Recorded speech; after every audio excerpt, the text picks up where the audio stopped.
الحمد لله الذي خلق اللوح والقلم وعلم الإنسان ما لم يعلم وصلى الله على نبينا محمد وعلى آله وصحبه أجمعين. باب قول الله عز وجل ونضع الموازين القسط ليوم القيامة وأن أعمال بني آدم وقولهم يوزن.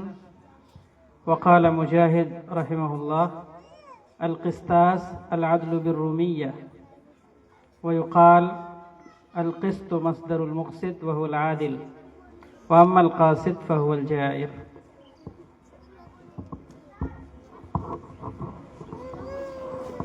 اللہ رب العالمین کی توفیق سے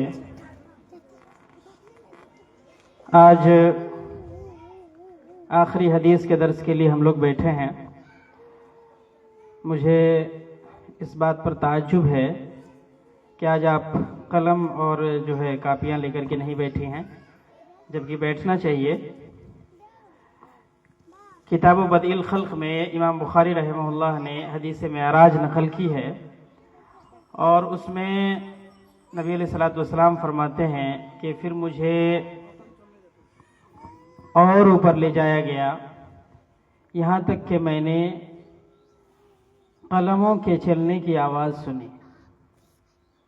امام ابن بطال رحمہ اللہ اس حدیث پر شرح کرتے ہوئے فرماتے ہیں کہ آسمان میں یہ سنت ہے کہ علم کو لکھا جائے، لہذا جب یہ آسمان میں سنت ہے تو زمین میں یہ بالاولیٰ سنت ہونی چاہیے. امام بخاری رحمہ اللہ نے اپنی کتاب کے اندر 97 کتاب جو ہے جمع کیے ہیں الگ الگ نام سے، جو آپ نے پڑھا ہے، اور اس میں سے آخری کتاب جو ہے کتاب التوحید ہے. کتاب التوحید کے شروع میں انہوں نے جو باب کا عنوان متعین کیا ہے وہ باب الرد علی الجہمیہ. یہاں جو باب قائم کیا ہے امام بخاری رحمہ اللہ نے، یہاں معتزلہ کا رد کریں گے. صحیح بخاری کے اندر مختلف قسم کے اقوال ہیں اس کے ابواب کے تعلق سے، لیکن جو قریب ترین قول ہے وہ یہ ہے کہ اس میں 3882 ابواب ہیں. امام بخاری رحمہ اللہ نے کتاب التوحید کو سب سے اخیر میں کیوں ذکر کیا ہے؟ محدثین اور شارحین حدیث نے اس کی بہت ساری حکمتیں بیان کی ہیں. اس کی پہلی جو حکمت ہے وہ یہ ہے کہ اولاً اور آخراً توحید ہی بچاؤ ہے، اس کے بغیر بچاؤ ممکن ہی نہیں. اسی لیے میں نے یہاں حافظ ابن حجر جو اپنے شیخ ابو حفص بلقینی رحمہ اللہ سے نقل کرتے ہیں، ان کی عبارت میں نے لکھی ہے. وہ کہتے ہیں وَكَانَ أَصْلُ الْعِصْمَةِ أَوَّلًا وَآخِرًا هُوَ تَوْحِيدُ اللَّهِ فَخَتَمَ بِكِتَابِ التَّوْحِيد. کہتے ہیں کہ چونکہ اولاً اور آخراً یہ توحید ہی عصمت ہے، بچاؤ ہے، اسی لیے امام بخاری رحمہ اللہ نے اپنی کتاب کو کتاب التوحید سے ختم کیا ہے. دوسری حکمت جو ہے وہ یہ ہے کہ امام بخاری رحمہ اللہ آخر میں کتاب التوحید کو ذکر کر کے پوری دنیا کے لوگوں کو اور پوری دنیا کے مسلمانوں کو یہ اشارہ دے رہے ہیں کہ حتی الامکان کوشش کریں کہ آپ کا خاتمہ توحید پر ہو. یعنی انہوں نے ضمنی طور پر التماس کی ہے، اور اس کی تائید بہت سارے شارحین حدیث نے کی ہے. کئی شارحین نے جو ہے نبی علیہ الصلوۃ والسلام کی مشہور حدیث من کان آخر کلامی اس کو بھی نقل کیا ہے کہ جس کا آخری کلام جو ہے لا الہ الا اللہ ہو تو وہ جنت میں داخل ہوگا. تیسری جو حکمت ہے وہ یہ ہے کہ اعمال کے معتبر ہونے کا انحصار توحید پر ہے. یعنی اگر انسان کے پاس توحید ہے تو ہی اس کے اعمال معتبر ہوں گے. اگر اس کے پاس توحید نہیں ہے تو قرآن مجید میں اللہ تعالیٰ نے واضح طور پر کہہ دیا ہے فَلَا نُقِيمُ لَهُمْ يَوْمَ الْقِيَامَةِ وَزْنًا. تو گویا کہ اعمال کے معتبر ہونے کا انحصار توحید پر ہے. اسی لیے امام بخاری رحمہ اللہ نے کتاب التوحید کو اخیر میں ذکر کیا ہے. تو آغاز ابتدا جو بخاری کی ہے وہ اشرف سے ہے، یعنی ایسی چیز کے ذکر سے جو سب سے اعلیٰ ہے، ایمان کے ذکر سے، اور اختتام بھی جو ہے امام بخاری رحمہ اللہ نے بلند مرتبہ والی چیز سے کیا ہے. اس کے بعد یہ جو ترجمۃ الباب قائم کیا ہے، باب قول اللہ عز وجل وَنَضَعُ الْمَوَازِينَ الْقِسْطَ لِيَوْمِ الْقِيَامَةِ وَأَنَّ أَعْمَالَ بَنِي آدَمَ وَقَوْلَهُمْ يُوزَنُ. امام بخاری رحمہ اللہ صرف ترجمۃ الباب قائم نہیں کرتے ہیں، بلکہ جب ایک باب قائم کرتے ہیں تو اس کے پیچھے بہت ساری حکمتیں کار فرما ہوتی ہیں. صرف اس سے مراد احادیث کو جمع کرنا یا متون کی کثرت نہیں ہے، بلکہ اصل مراد جو ہے اس سے استنباط مسائل ہیں اور جو ہے لطیف نکات کی طرف اشارہ کرتے ہیں. جیسے دوران درس آپ نے بہت دفعہ ایسا دیکھا ہے کہ امام بخاری رحمہ اللہ نے کوئی باب قائم کیا ہے، کوئی حدیث نقل کی ہے اور اس حدیث کے مفہوم مخالف سے ترجمۃ الباب کو ثابت کیا ہے. تو اس طرح کی بہت ساری مثالیں بخاری شریف میں موجود ہیں. اسی لیے امام نووی رحمہ اللہ فرماتے ہیں وَأَمَّا دَقَائِقُ الْحَدِيثِ استنباط اللطائف منہ فلا یکاد احد یخاربہ فیہا. کہتے ہیں کہ استنباط حدیث میں اور باریک نکات پیش کرنے میں کوئی بھی امیر المؤمنین فی الحدیث امام بخاری کے قریب بھی نہیں ہے. یہ جو ہے امام بخاری رحمہ اللہ کا مقام ہے. اسی طرح سے آگے وہ خود امام نووی فرماتے ہیں کہ ثم ليس مقصوده بهذا الكتاب الاختصار على الحديث وتكثير المتون بل مراده الاستنباط منها والاستدلال لأبواب أرادها من الأصول والفروع والزهد والآداب والأمثال وغيرها من الفنون. کہتے ہیں کہ امام بخاری رحمہ اللہ صرف باب قائم نہیں کرتے ہیں بلکہ بہت باریک مسائل مستنبط کرتے ہیں اس باب کی احادیث کے ذریعے، اور یہی امام بخاری رحمہ اللہ کا امتیاز ہے. اس کے بعد جو شارحین کے نزدیک اور محدثین کے نزدیک معروف بات ہے کہ فقہ البخاری فی تراجمہ، کہ امام بخاری رحمہ اللہ کی فقاہت اگر دیکھنی ہے تو ترجمۃ الباب دیکھ لیں. اور باقاعدہ اس پر میرے خیال سے 50 سے زائد کتابیں تو اسی زمانے میں لکھی گئی ہیں، یعنی 3ری 4تھی 5ویں صدی ہجری تک. اور اس کے بعد تو پھر جو ہے مزید ترجمے پر بہت ساری کتابیں لکھی گئی ہیں. یہ تفصیل کا وقت نہیں ہے. علامہ انور شاہ کشمیری نے فیض الباری میں بہت تفصیل سے جو ہے اس پر بحث کی ہے. انشاءاللہ کسی موقع پر وہ بیان ہوگا. امام بخاری رحمہ اللہ جب بھی کوئی باب قائم کرتے ہیں، یہ بڑی عجیب بات حافظ ابن حجر نے لکھی ہے، اور ہمیں خود احتسابی میں مبتلا ہونا چاہیے. اس بات کو سن کر کے ہمیں اپنا حساب کرنا چاہیے. میں نے جب سے یہ بات پڑھی ہے تو میں خود بہت مایوس ہوں اس تعلق سے.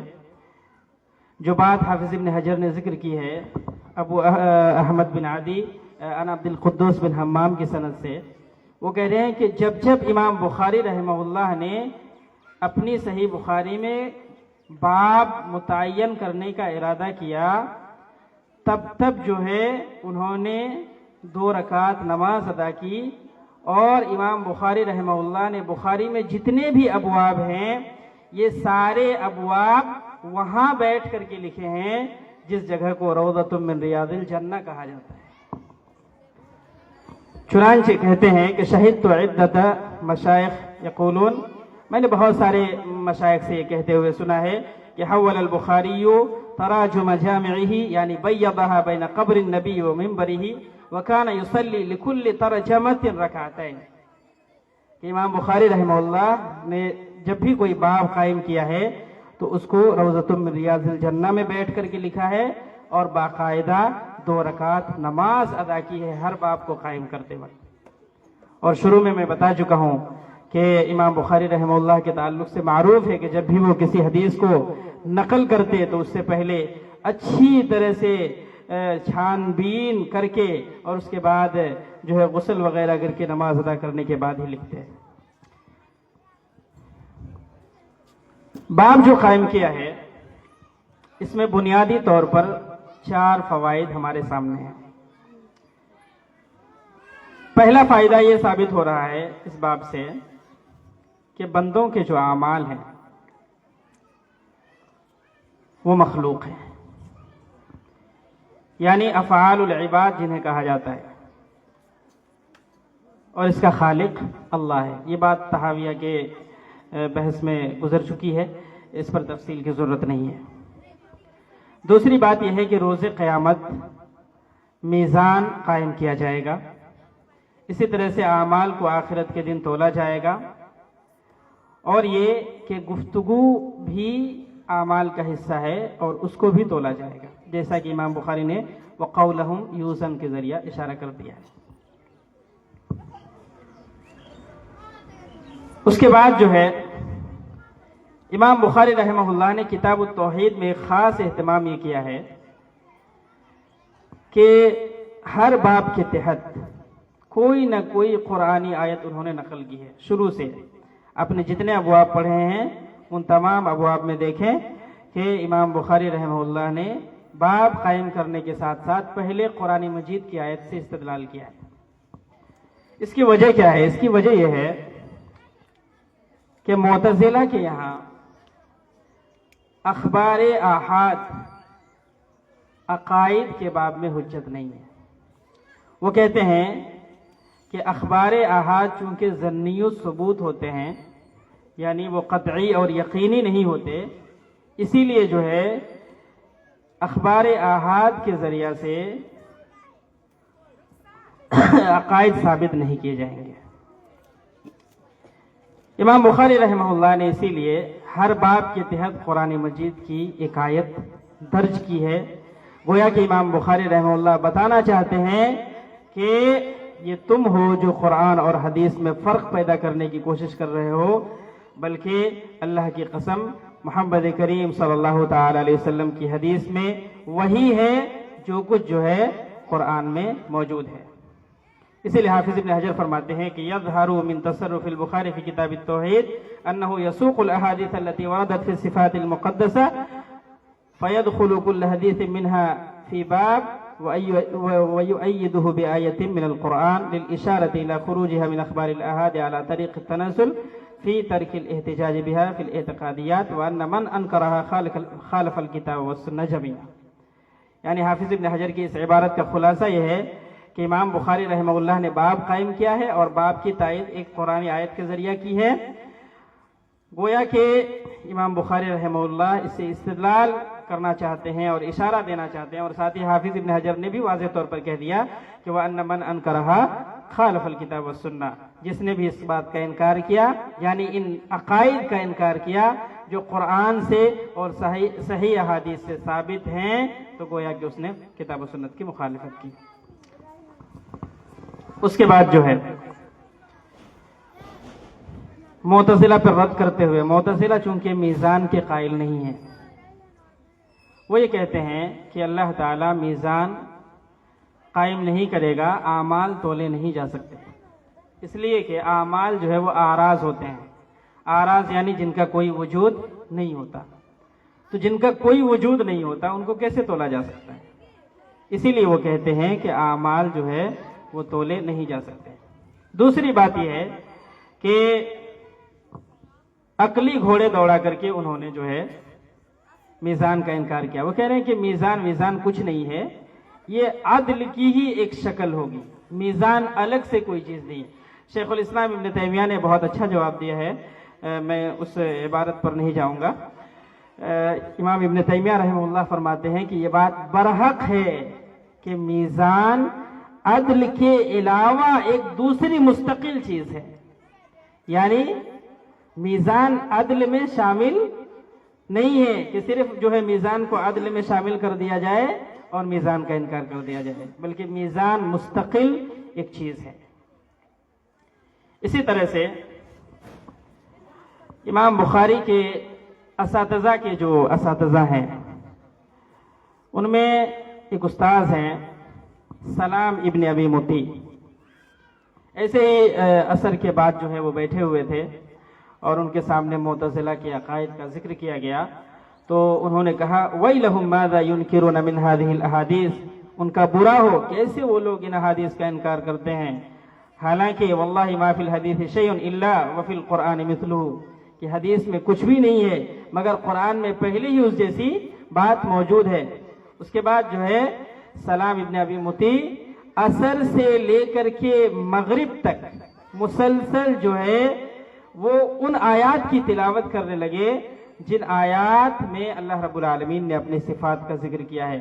آگے راوی کہتے ہیں کہ فلم یزل یذکر الآیات من العصر الى غروب الشمس، برابر جو ہے وہ عصر سے لے کر کے غروب شمس تک ان آیات کو دہراتے رہے جن میں اللہ رب العالمین نے اپنی صفات کو ثابت کیا ہے۔ اس کے بعد آگے آئیے اب تھوڑا احالہ کر لیتے ہیں۔ وَنَضَعُ نُحْضِرُهَا کے معنی میں ہے، یعنی ہم حاضر کریں گے، یا پھر نقیم کے معنی میں ہے کہ ہم قائم کریں گے۔ امام ابن عاشور نے لکھا ہے کہ الوضع ضد الرفع، وضع جو ہے یہ رفع کی ضد ہے، یعنی اس کا الٹا ہے۔ اور وضع کا معنی کیا ہوتا ہے؟ وضع کا حقیقی معنی ہوتا ہے رکھنا کسی چیز کو یا کسی چیز کو گاڑ دینا، یا تو رکھنا یا پھر گاڑ دینا، یہ اس کا حقیقی معنی ہے، جبکہ مجازی معنی میں بنانا، متعین کرنا اور دوسرے معنی شامل ہیں۔ اس کے بعد الموازین، آپ کو معلوم ہے تسہیل الصرف میں آپ لوگوں نے پڑھا ہے، موازین جو ہے یہ میزان کی جمع ہے، مفعال کے وزن پر میزان اصل میں میوزان تھا، اور یہ تعلیل وغیرہ آپ متوسطہ درجہ میں ہی پڑھ چکے ہیں۔ اس کے بعد آگے القسط، وَنَضَعُ الْمَوَازِينَ الْقِسْطَ، ایک ہے القسط اور ایک ہے القسط، ایک قاف کے زیر کے ساتھ اور ایک قاف کے زبر کے ساتھ، ٹھیک ہے۔ قاف کے زیر کے ساتھ معنی کیا ہوگا؟ العدل، جو یہاں پر مذکور ہے آپ کی کتاب میں۔ اللہ تعالیٰ نے قرآن مجید کے اندر فرمایا وَأَقِيمُوا الْوَزْنَ بِالْقِسْطِ وَلَا تُخْسِرُوا الْمِيزَانَ، یہاں قسط جو ہے عدل کے معنی میں ہے، اور یہی جب باب افعال سے آئے گا تو اس سے المقسط بنے گا، اسم فاعل، اقسط یقسط اقساطا فهو مقسط، جیسے قرآن میں ہے وَأَقْسِطُوا إِنَّ اللَّهَ يُحِبُّ الْمُقْسِطِينَ۔ اور جب قاف کی فتح کے ساتھ ہم پڑھیں گے یعنی القسط پڑھیں گے تو یہ قسط یقسط قسطا وقسوطا ظلم کے معنی میں ہوگا، جیسے سورہ جن کی وہ مشہور آیت ہے وَأَنَّا مِنَّا الْمُسْلِمُونَ وَمِنَّا الْقَاسِطُونَ فَمَنْ أَسْلَمَ فَأُولَٰئِكَ تَحَرَّوْا رَشَدًا وَأَمَّا الْقَاسِطُونَ فَكَانُوا لِجَهَنَّمَ حَطَبًا۔ اس کے بعد آگے لیوم القیامہ، لیوم میں جو لام ہے اس کے بارے میں 3 اقوال ہیں۔ پہلا قول تو یہ ہے کہ یہ لام جو ہے فی کے معنی میں ہے، یعنی وَنَضَعُ الْمَوَازِينَ الْقِسْطَ فِي يَوْمِ الْقِيَامَةِ۔ دوسرا یہ ہے کہ یہ لام تعلیل ہے، اور لام کے بعد جو ہے ایک مضاف محذوف ہے۔ اب مضاف کسی کو بھی بنا سکتے ہیں، اہل بنا لیں یا حساب بنا لیں یا پھر جو ہے جزا بنا لیں، تو اس طرح سے کچھ بھی یہاں پر مضاف محذوف مانا جا سکتا ہے اگر ہم لام کو تعلیلیہ مانتے ہیں تو۔ اور ایک تیسرا موقف یہ ہے کہ یہاں جو لام ہے لیوم القیامہ میں، یہ لام عندہ کے معنی میں ہے، یعنی وَنَضَعُ الْمَوَازِينَ الْقِسْطَ، اور ہم انصاف کا ترازو قائم کریں گے عند یوم القیامہ، قیامت کے دن۔ اب یہ ہے کہ اللہ رب العالمین میزان کیوں قائم کرے گا، کیا حکمت ہے میزان قائم کرنے کی۔ علامہ قسطلانی رحمہ اللہ نے اپنی شرح میں ایک بہت اچھا اعتراض کیا ہے، اور انہوں نے خود ہی اس کا جواب بھی دیا ہے۔ انہوں نے ایک یہ اعتراض کیا ہے کہ اللہ رب العالمین میزان کو قائم کرے گا، تو اگر آپ اللہ رب العالمین کو عادل مانتے ہیں تو میزان قائم کرنے کی کوئی ضرورت ہی نہیں ہے، اس لیے کہ اللہ تو میزان قائم کرنے سے پہلے ہی عادل ہے، اس کو میزان قائم کرنے کی کیا ضرورت ہے۔ منطق کی زبان میں اس کو تحصیل الحاصل کہا جاتا ہے۔ اور اگر اللہ رب العالمین کو عادل نہیں مانتے تو پھر میزان قائم کرنے کا کیا فائدہ، جو نہ ماننے والے ہیں وہ تو نہیں مانیں گے۔ تو یہ اعتراض انہوں نے کیا ہے، اور خود ہی اس کا جواب بھی دیا ہے اپنے اعتراض کا۔ وہ کہتے ہیں کہ اس کا جواب یہ ہے کہ اللہ رب العالمین نے اتمام حجت کے لیے اس کا قیام رکھا ہے، کہ اللہ تعالیٰ میزان کو قائم کرے گا، کیوں؟ اتمام حجت کے لیے۔ اور یہاں بھی امام کرمانی رحمہ اللہ نے یہی تین باتوں کی طرف اشارہ کیا ہے، کہتے ہیں وَفَائِدَتُهُ إِظْهَارُ الْعَدْلِ وَالْمُبَالَغَةُ فِي الْإِنصَافِ وَالْإِلْزَامُ قَطْعًا لِإَعْذَارِ الْعِبَادِ۔ تین چیزیں۔ پہلی چیز یہ کہ اللہ تعالیٰ میزان کو کیوں قائم کرے گا؟ عدل کے اظہار کے لیے۔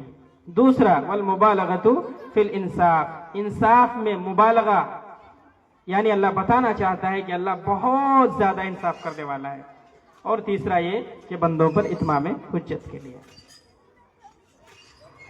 اب یہاں ایک سوال یہ پیدا ہوگا کہ اللہ نے الموازین کہا ہے، یعنی جمع کا صیغہ استعمال کیا ہے، وَنَضَعُ الْمَوَازِينَ، میزان کی جمع ہے نا موازین، تو یہ جمع کا صیغہ استعمال کیا ہے، تو کیا ایک ترازو ہوگا یا پھر کئی ترازو ہوں گے؟ یہ بات غور کرنے کی ہے۔ تو اس میں دو اقوال ہیں۔ پہلا قول تو یہ کہ المیزان واحد، ترازو ایک ہی ہوگا، ترازو ایک ہی ہوگا، اور اس قول کے بہت سارے دلائل بھی ہیں اور یہ راجح بھی ہے۔ دوسرا ایک قول مرجوح ہے، اور وہ یہ کہ کئی میزان ہوں گے۔ بہرحال جو راجح قول ہے اس کے تعلق سے میں بتا دوں، علامہ ابن منظور کہتے ہیں وَجَائِزٌ أَن نَّقُولَ لِلْمِيزَانِ الْوَاحِدِ بِأَوْزَانِهِ مَوَازِينَ يُرِيدُ نَضَعُ مَوَازِينَ الْقِسْطَ۔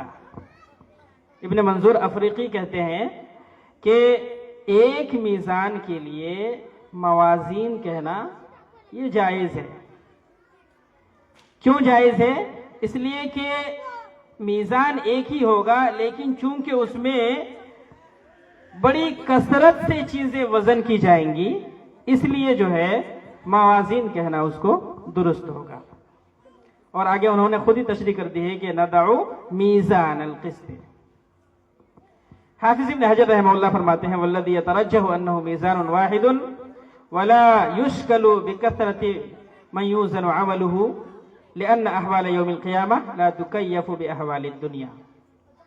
حافظ ابن حجر کہتے ہیں کہ راجح بات کیا ہے کہ میزان ایک ہی ہوگا، اور کثرت سے عمل وزن ہونے کی وجہ سے جو ہے، یا جن کا عمل وزن ہوگا انہیں اشکال میں نہیں پڑنا چاہیے۔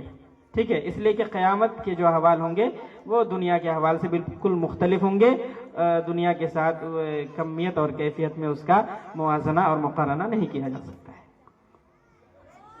وقت کافی ہو رہا ہے؟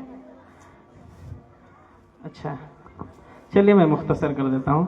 بہت ساری باتیں ہیں بیٹا اس حدیث کے تعلق سے، بہت سارے علماء نے مستقل اس پر کتابیں لکھی ہیں۔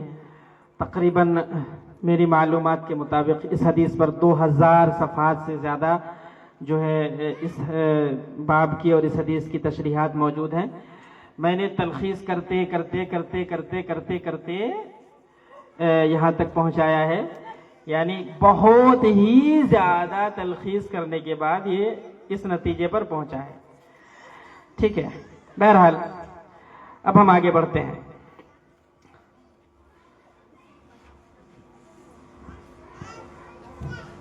میزان کے قیام پر اہل السنہ والجماعہ کا اجماع ہے، یعنی اہل السنہ والجماعہ کا یہ اجتماعی عقیدہ ہے کہ اللہ تعالیٰ میزان قائم کرے گا. زجاج کہتے ہیں کہ اجمع اہل السنۃ علی الایمان بالمیزان وان اعمال بنی آدم توزن یوم القیامہ. کہتے ہیں کہ اہل السنہ والجماعہ کے یہاں یہ اجماعی مسئلہ ہے. ٹھیک ہے، میزان پر ایمان رکھنا کہ میزان اللہ رب العالمین قائم کرے گا اور اعمال وزن کیے جائیں گے. اب یہ ہے کہ اعمال کس طرح سے وزن کیے جائیں گے. احادیث میں جب ہم غور کریں تو اس کی 4 صورتیں ہمیں ملتی ہیں. پہلی صورت تو یہ ہے کہ اللہ تعالی اعمال کو جسم عطا کر دے گا اور اجسام کی صورت میں اعمال کو تولا جائے گا. جیسا کہ حدیث پاک میں موجود ہے، حدیث برا، بڑی لمبی حدیث ہے. اس میں ہے نبی علیہ الصلوۃ والسلام قبر کے احوال بیان کر رہے تھے اور آپ نے فرمایا وَيَأْتِيهِ رَجُلٌ حَسَنُ الْوَجْهِ حَسَنُ الثِّيَابِ طِيبُ الرِّيحِ. ایک آدمی آئے گا بڑا خوبصورت، اس کے کپڑے بھی بڑے خوبصورت ہوں گے اور اس سے خوشبو پھوٹ رہی ہوگی. فیقول، اور وہ آ کر کے کہے گا کہ ابشر بالذی یسرک، تمہیں خوشخبری ہو، بشارت ہو ان چیزوں کی جن چیزوں سے تم خوش ہوتے ہو. ھذا یوم الذی کنت توعد، یہ وہ دن ہے جس کا تمہیں وعدہ دیا گیا تھا. تو وہ پوچھے گا قبر والا شخص کہ من انت، آپ کون ہیں؟ اس لیے کہ آپ بھلے مانوس لگتے ہیں. فوجہک الذی یجیء بالخیر، آپ کا چہرہ تو ایسا لگ رہا ہے بھلے مانوس ہیں آپ. تو وہ کیا کہے گا؟ انا عملک الصالح، میں آپ کا نیک عمل ہوں. اسی طرح سے جو برا آدمی ہوگا اس کے تعلق سے کہے گا کہ انا عملک الخبیث. مسند احمد کی روایت ہے اور بالکل صحیح روایت ہے. امام شعیب الارناؤط اور احمد شاکر وغیرہ نے اس حدیث کو صحیح قرار دیا ہے. تو اس سے پتہ چلتا ہے کہ اعمال کو جو ہے جسم کی شکل اللہ تعالیٰ دے گا اور پھر جو ہے اعمال تولے جائیں گے. ایک تو یہ موقع. دوسرا موقف یہ ہے کہ نامہ اعمال کو اللہ رب العالمین تولے گا. نامہ اعمال کا وزن ہوگا. نامہ اعمال یعنی جس میں آپ کا عمل لکھا ہوگا، یہ نامہ اعمال ہے، یہ تولا جائے گا. جیسے وہ حدیث البطاقہ جو ہے، بطاقہ والی حدیث، وہ 99 رجسٹر والی حدیث یاد ہے نا، اس میں ایک پرچی نکلے گی کس کی؟ لا الہ الا اللہ کی. وہ ایک پرچی نکلے گی اور اللہ تعالی اس کو جب رکھے گا میزان میں تو کیا ہو جائے گا، ہے نا؟ فتاشت السجلات وثقلت البطاقہ، ہے نا؟ بہرحال تو اس سے پتہ چلتا ہے کہ نامہ اعمال تولا جائے گا. تیسرا موقف یہ ہے کہ عمل کرنے والے کو تولا جائے گا، یعنی عامل کو، جو عمل کر رہا ہے اس کو تولا جائے گا. اور مشہور حدیث ہے حضرت عبداللہ بن مسعود رضی اللہ تعالیٰ عنہ کے تعلق سے. نبی علیہ الصلوۃ والسلام نے ایک دفعہ ان سے کہا کسی درخت پر چڑھنے کے لیے کہ آپ جو ہے درخت پر چڑھ کر کے میرا کوئی کام کر دیں. بہرحال تو جب لوگوں نے دیکھا تو ہنسنے لگے. کیوں؟ اس لیے کہ حضرت عبداللہ بن مسعود رضی اللہ تعالیٰ عنہ کی جو یہ پنڈلی تھی، یہ نیچے والا جو حصہ تھا، یہ بہت کمزور تھا. دبلے پتلے ہوتے ہیں بہت سارے لوگ، پنڈلی بالکل سکڑی ہوئی ہوتی ہے، تو ان کی اسی طرح سے تھی. تو یہ دیکھ کر کے ہنسنے لگے. اس وقت نبی علیہ الصلوۃ والسلام نے فرمایا لرجل عبد اللہ اثقل فی المیزان من احد، فرمایا کہ میزان میں عبداللہ کا پیر احد پہاڑ سے بھی زیادہ وزنی ہوگا. تو اس سے پتہ چلتا ہے کہ اللہ تعالیٰ عامل کو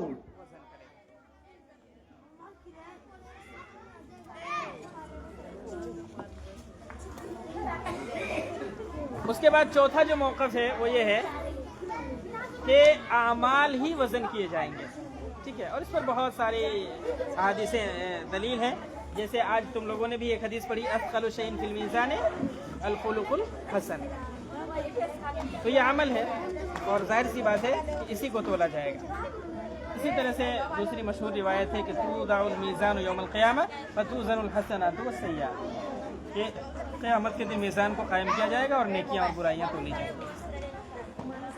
اب یہ ہے کہ کیا اللہ تعالیٰ سب کے اعمال تولے گا؟ نہیں، اللہ سب کے اعمال نہیں تولے گا۔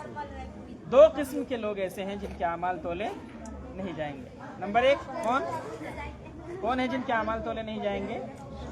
وہ جو 70,000 بغیر حساب و کتاب کے جنت میں داخل ہوں گے، اللہم اجعلنا منہم۔ تو وہ 70,000 جو بغیر حساب و کتاب کے داخل ہوں گے، ان کے اعمال کو تولا نہیں جائے گا۔ ایک تو یہ ہے۔ دوسرا یہ کہ وہ کافر جس کا گناہ صرف کفر ہے، یعنی اس کے اور کوئی گناہ نہیں ہے، بس اس کا گناہ کیا ہے؟ کفر ہے۔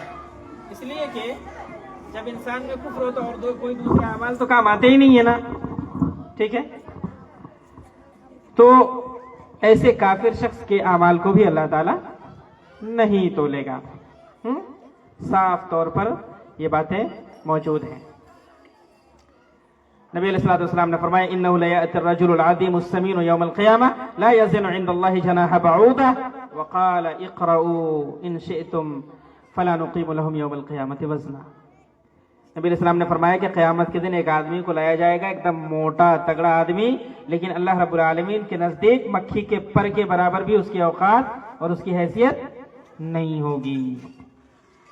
پھر کہا کہ اگر تم چاہو تو قرآن کی آیت پڑھو کہ فَلَا نُقِيمُ لَهُمْ يَوْمَ الْقِيَامَةِ وَزْنًا۔ اس کے بعد دیکھو یہاں آگے امام بخاری کہتے ہیں وَأَنَّ أَعْمَالَ بَنِي آدَمَ وَقَوْلَهُمْ يُوزَنْ، کہ بنی آدم کے اعمال اور ان کے اقوال وزن کیے جائیں گے۔ سوال یہ پیدا ہوتا ہے کہ اعمال میں تو خود بخود اقوال داخل ہیں، اعمال میں اقوال داخل نہیں ہیں تو پھر الگ سے کیوں ذکر کیا؟ تو اس کو کہتے ہیں تخصیص بعد التعمیم، اور اس کی مثالیں بہت ساری ہیں، پورے قرآن میں بھری پڑی ہیں۔ جیسے مشہور آیت تم لوگ پڑھتی ہو حافظوا علی الصلوات والصلاۃ الوسطیٰ، نمازوں کی حفاظت کرو اور بیچ والی نماز کی۔ تو پہلی صلوات میں تو وہ بیچ والی نماز بھی آ گئی تھی نا، لیکن بعد میں جو ہے خصوصیت کے ساتھ اس کا ذکر کیا۔ اسی طرح سے وہ سورۃ القدر میں پڑھتی ہو تنزل الملائکۃ والروح، ملائکہ میں روح بھی شامل ہے نا، جبریل امین شامل نہیں ہے، شامل ہیں، لیکن اس کے باوجود جو ہے خصوصیت کے ساتھ ذکر کیا گیا۔ اس کو تخصیص بعد التعمیم کہتے ہیں، اور یہ توجہ مبذول کرانے کے لیے ہوتا ہے۔ اور بھی اس کے بہت سارے فوائد ہیں۔ بہرحال اس کے بعد جو ہے القسطاس، یہ تو ہو ہی چکا۔ حدیث کے تعلق سے مختصر سی تشریح کر دیتا ہوں۔ دو کلمے ہیں جو حبیبتان الی الرحمن، رحمان کو بڑے محبوب ہیں۔ حبیبتان، یہ حبیبتن فعیلتن کے وزن پر ہے، اور جب فعیلتن کے وزن پر آئے تو فاعل اور مفعول دونوں معنی کا امکان ہوتا ہے، ٹھیک ہے؟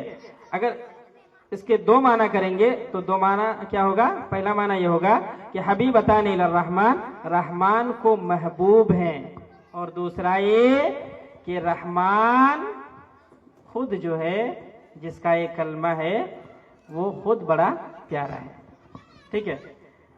خفیفتان علی اللسان، زبان پر ہلکے ہیں۔ علامہ قسطلانی رحمہ اللہ نے اس کی بڑی لمبی چوڑی شرح کی ہے، لیکن میں دو باتیں بتا دیتا ہوں۔ ایک تو یہ کہ زبان میں اس لیے ہلکا ہے کہ اس کی ترکیب بڑی آسان ہے، دوسرے یہ کہ جن حروف کو حروف الشدہ کہا جاتا ہے، ایک ایک کر کے ہیں بس۔ اسی طرح سے حروف مستعلیہ جس کو کہتے ہیں، خص ضغط قذن، ہے نا؟ تو اس میں دیکھو صرف ذا ہے، ایک ہے، حروف مستعلیہ سبحان اللہ العظیم میں ایک ہے۔ اچھا، تیسری بات یہ ہے کہ پڑھنے کے اعتبار سے بھی چونکہ اس میں آسان حروف استعمال ہوئے ہیں، لہٰذا یہ زبان پر بہت ہلکے ہیں۔ اس کے بعد ثقیلتان فی المیزان، سبحان اللہ و بحمدہ سبحان اللہ العظیم، امام بخاری رحمہ اللہ نے اپنی کتاب کا اختتام اللہ رب العالمین کی تسبیح سے کیا ہے۔ بہت سارے اور بھی چیزیں ہیں، انشاءاللہ وہ کسی موقع پر آپ کو بتائی جائیں گی اور میں باقاعدہ اس پر لکھواؤں گا بھی۔ اللہ رب العالمین سے آخر میں التماس کرتا ہوں کہ مولا کریم یقیناً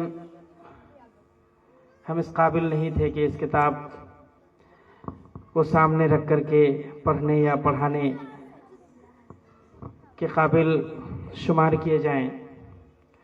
یہ مجھ پر جب مولانا زین الدین قاسمی نے یہ بوجھ ڈالا تو یہ ایسا بوجھ تھا جس نے میری کمر توڑ کر کے رکھ دی ہے، اور حتی الامکان کوشش کے باوجود، چونکہ یہ پہلا تجربہ ہے، بہت ساری غلطیاں، بہت ساری کوتاہیاں ہوئی ہیں، اور میں یہ سمجھتا ہوں کہ بخاری اسی بندے کو پڑھانا چاہیے جس کا کم از کم 50 سال کا مطالعہ ہو، ٹھیک ہے۔ ہم جیسے لوگ بخاری پڑھانے کے قابل نہیں ہیں، لیکن چونکہ ہمیں شیخ الحدیث نہیں ملے، کوئی تلاش بسیار کے باوجود، اس لیے جو ہے یہ ذمہ داری اٹھانی پڑی ہے۔ اللہ رب العالمین سے ہم سب دعا کریں کہ اللہ رب العالمین پڑھنے پڑھانے میں جو خطائیں ہم سے سرزد ہوئی ہیں، اللہ تعالیٰ ان خطاؤں کو دور فرمائے، اور جس طرح سے امام بخاری رحمہ اللہ نے کتاب الایمان کے اخیر میں مغیرہ ابن شعبہ والا جو واقعہ نقل کیا ہے اور اس میں جو ہے استغفار کی درخواست کی ہے، میں بھی اللہ رب العالمین کے حضور استغفار کرتا ہوں، اللہ رب العالمین سے بخشش طلب کرتا ہوں، اور آپ سے گزارش ہے کہ آپ لوگ بھی ہم سب کے لیے اللہ رب العالمین کے حضور بخشش طلب کریں۔ یقیناً آپ کا مقام بہت بلند ہے، بہت اونچا ہے، آپ طالبات ہیں اور آپ کا مقام نہایت اونچا ہے، اس لیے آپ ہمارے لیے دعا کریں۔ میں اس موقع پر شکریہ ادا کرنا چاہوں گا اپنے استاذ محترم جو آج ہمارے ساتھ نہیں ہیں، فضیلت الشیخ عبدالعزیز الحقانی حفظہ اللہ، جنہوں نے مجھے بخاری شریف پڑھائی ہے۔ اللہ رب العالمین ان کی قبر کو نور سے بھر دے۔ کاش کہ استاذ محترم کا ساتھ کچھ دن اور نصیب ہوتا تو شاید بہت کچھ استفادہ کرتے، لیکن بہت جلد وہ دنیا چھوڑ کر کے چلے گئے۔ اللہ رب العالمین کروٹ کروٹ جنت نصیب فرمائے، اور اللہ رب العالمین ہمیں بھی ان کا کسی لائق شاگرد بنائے رکھے۔ اللہ رب العالمین ہم سب کی مغفرت فرمائے، ہمارے والدین کی مغفرت فرمائے، اللہ تعالیٰ تمام مسلمانوں کی مغفرت فرمائے۔ وآخر دعوانا ان الحمدللہ رب العالمین۔